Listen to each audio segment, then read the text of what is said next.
Hello அம்மா வணக்கம். என்ன மாதிரி உங்களுக்கு கொஞ்சம் சாமான் பண்ணி தர சொல்லி தந்திருந்தேன். இதில் வைக்கட்ட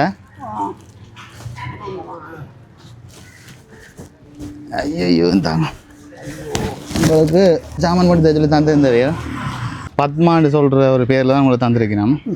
ஓ நேற்று நான் வந்து வீடியோ எடுத்துனா தானே, அப்போ அந்த வீடியோ பார்த்துட்டு நேற்றே காசு போட்டா உடனே 20,000 காசு போட்டவா இந்த ஒரு மாதத்துக்கு தேவையான உங்களுக்கு சமையலுக்கு தேவையான பொருட்கள் பண்ணி கொடுத்துட்டு மிச்சத்துக்கு வந்து உங்களுக்கு காசாக கொடுத்துட்டு தந்தவா.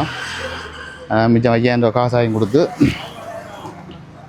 மிச்சம் 15,000 ரூபாய் வந்து உங்களுக்கு சாமான் பண்ணி சொல்லி சொன்னிருந்தவா.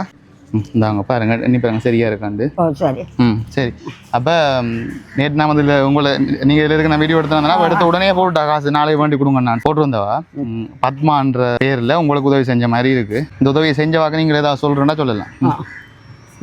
பத்மான்னு தான் பிள்ளைக்கு பிள்ளைன்னு சொல்லலாம். பிரச்சனை பிரச்சனை தங்கச்சி ரைட்டா தங்கச்சி எனக்கு 7ஆம் கிழக்கு இந்த சாமான் வாங்கி கொடுத்தது 5,000 ரூபா காசு கொடுத்ததுக்கு பிள்ளைக்கு மே நன்றி. காது வைக்கிற மிஷின் வந்து நீங்கள் கேட்டுருந்தீங்க, அதுக்கும் வந்து பார்த்தவாவில் முடிஞ்சா செய்கிறேன்னு சொல்லியிருக்கிறா. மேலும் இப்படியான உதவிகள் எதுவும் கிடைச்சா நான் உங்களுக்கு கொண்டு தருவேன். நீங்களே என்ன நான் முதல் பார்த்தத விட கொஞ்சம் இப்போ வீக்காக இருக்கிறீங்க. வீக்காண்டா இப்போ இந்த கொஞ்சம் 7ஆம் இருக்கிற மாதிரி இருக்கிறீங்க கூடுதல். இப்போ இந்த சாப்பாடு கொஞ்சம் வாங்க போனேன் பொழிச்சுக்கு. அப்போ அதோட வந்து 7ஆம் எனக்கு புட்டு. நான் இதை பார்த்து கீழே படுத்துருந்தேன். நீங்களே சாப்பிட்டீங்களா? இல்லைன்னா தோறிருக்கு என்ன கறியோ தெரியா பாப்பா. உங்களுக்கு இப்போ இது ஒரு மாதத்துக்கு கூட நீங்கள் 2 பேர் தானே கூட பாவிக்கலாம். இதுகளை போதுமான அளவுக்கு இருக்குது. நீங்கள் உங்களோட இதை பாருங்க. நீங்கள் பக்கத்தில் வேலைக்கு இல்லைன்னு கொடுக்காம நீங்கள் உங்களுக்கு இல்லை தானே இதை கொடுக்கலாம். பிரச்சனை இல்லை. எங்களுக்கு இல்லை. இப்போ இங்கே கூட இருந்தால் கொடுக்கலாம். நாங்கள் ஒருத்தரையும் இல்லை வாங்கினாலும் தர மாட்டேன். சரி தானே இந்த தலைவாணி உரையெல்லாம் போட்டு அப்படியே இதில் வேணும் புது குடியிருப்பு. நேற்று முன்னா நான் போய் கேட்டீங்களா நீங்கள் உண்டுக்குற அந்த ஐயாட்ட என்ன கட்டினா எங்களை காண இல்லை அப்படின்னு அந்த நான் கேட்டேன். இல்லை நான் வந்து போனேன் நீங்கள் இல்லை. அப்போ கேட்டேன் நான் எங்கேடா இப்போ வார இல்லை போயிட்டேன்.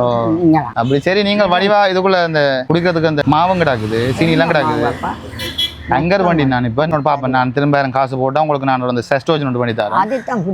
சரி சரி சரி. அது இப்போ நான் இதில் வேண்டே இல்லை. வேற யாராவது இனி உங்களுக்கு கொடுக்க சொல்லி காசு போட்டா நான் கட்டாம அது ஒன்று பண்ணி கொண்டு வருவேன். சரி வாடகை உடம்பு பார்க்கணும் தானே. நீங்கள் எனக்கு ஒன்றும் சொல்லி நன்றி உங்களுக்கு என்ன செய்யறதுக்கே நன்றி. அப்பா இவ்வளவு இப்போ ஒரு அக்காவும் வந்து சொன்னான் நல்லா இதில் போட்டிருக்கு. நான் நேற்று வந்து அந்த புள்ள காய்ச்சிட்டு போயிட்டாரு தம்பி அப்படி இல்லை. அதுக்கு உதவி செஞ்சா மற்றவங்க மாதிரி இல்லை. அதுக்கு நான் தருமன்ட்டான். நான் எனக்கு இதால ஒரு இதுவுமே இல்லை. அவைய தாரத அப்படி ஒண்ணு நான் இதுல ஒரு ரூபாய் எடுக்கிறதும் இல்லை. நீங்களும் செலவுக்கு எடுக்க இல்லை அப்படி செய்யல. அவையில இருந்து வந்து உழைக்கிற காசு உங்களுக்கு போடணும். எனக்கு ஒரு மன சந்தோஷம் என்ன எந்த பெட்ரோல் செலவு வச்சாலும் பிரச்சனை இல்லை. நான் உங்களுக்கு அதை கொண்டு போய் தருவேன். எனக்கு அதுல ஒரு சந்தோஷம். சரி ஓகே வடிவா சாப்பிடுவோம். சரி சரி சரி. தம்பி நன்றி அப்பா.